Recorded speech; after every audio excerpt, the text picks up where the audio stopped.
Hi, and welcome to this edition of the Insurance Experts. It's my pleasure to have on the line Jodi Glacer.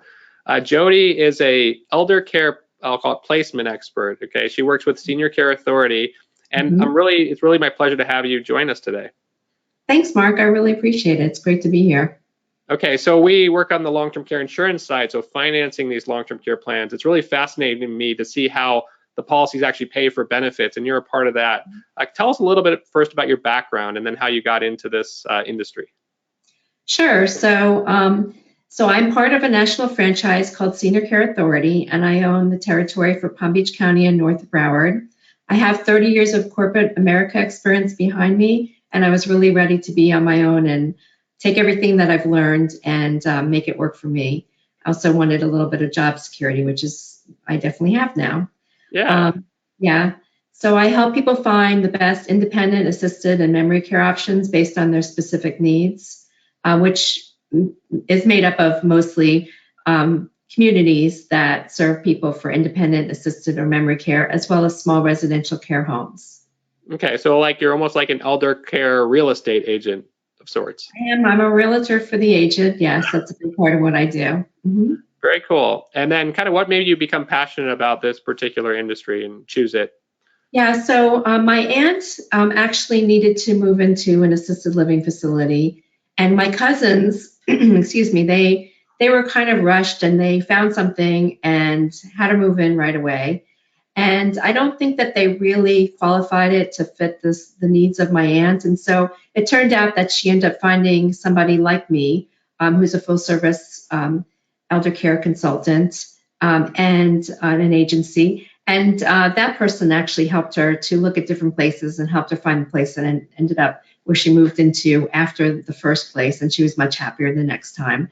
And here living in South Florida, there are a lot of people that retire, and there are a lot of assisted living facilities that have been around a long time, and there are also a lot of beautiful new ones that have just been built. Right. And I can picture there's a whole spectrum of different ways to do this. So how do you decide what you think is right for a particular client's needs when you meet with them? So my first 6 months in this career, I went to all of these communities, the larger facilities, the smaller elder care homes, and I put all that information into a database. I also looked up, we have something here that an agency that the state will go into all these places every 2 years and they do an assessment, and then they come up with a report. So if there are issues there, they write up citations. So I actually look up all the places and see how many citations they have, and if there are complaints, that also shows up on that list. So I review those as well on a regular basis. So I won't take anybody to a place that has a lot of citations. I choose places that I would bring a family member to on my own. Okay, awesome. It's very client-centric. We love that approach here on the Insurance Experts. I know a lot of people, obviously, it costs a lot of money to move into these facilities. How are you finding that most clients are actually funding their ability to do that? So people do use private pay. I do a small financial assessment to find out what is coming into people's home, to people every month. So financially, so Social Security, if they have any other retirement monies. Also, I look at how much the home is worth, because a lot of times people will sell their home and use that. Mhm. And I'll also find out if people if they have long-term care insurance. So they do use long-term care insurance to fund that as well. Right. And then I know you had mentioned to me as well, if they're a veteran, there's also the VA aid and attendance benefits that certain facilities qualify for, correct? Yeah, all the facilities will take that because that money comes to the actual person. So, but people have to qualify for it, and it's a monetary qualification, as well as if they or their loved one had been a vet during times of war. They would not actually have been in the war, but they would have to have served during times of war. So they have some money that they can get to come to them too. Very And cool. then if people don't have money, they can go through Medicaid. Right, and there are some Medicaid qualified facilities as well that you can obviously show them, and that could be a good fit for their needs too.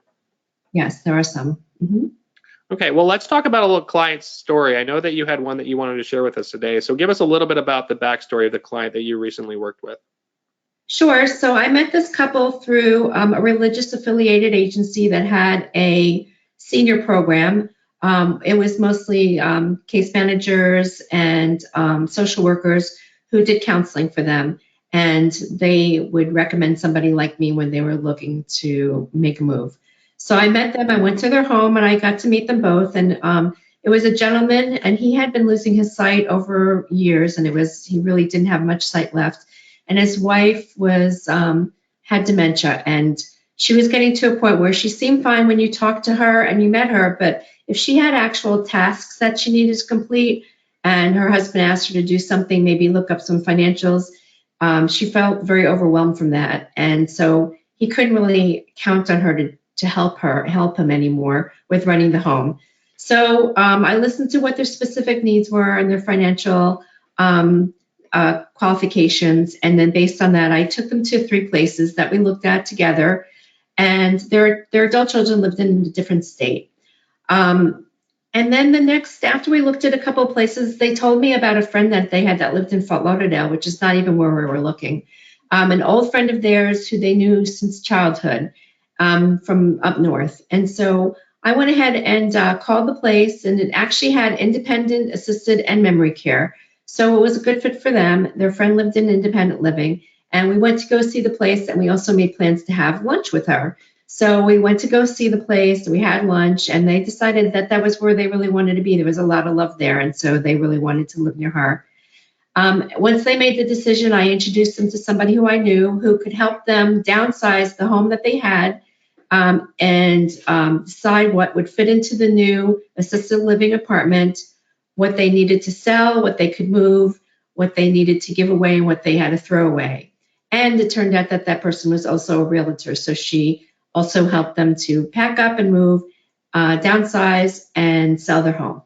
Wow, it was like a full service thing that typically the kids, the adult children, have to deal with all of this, and having Yes. it taken care of by professionals like yourself, I mean, that can save the family a lot of heartache.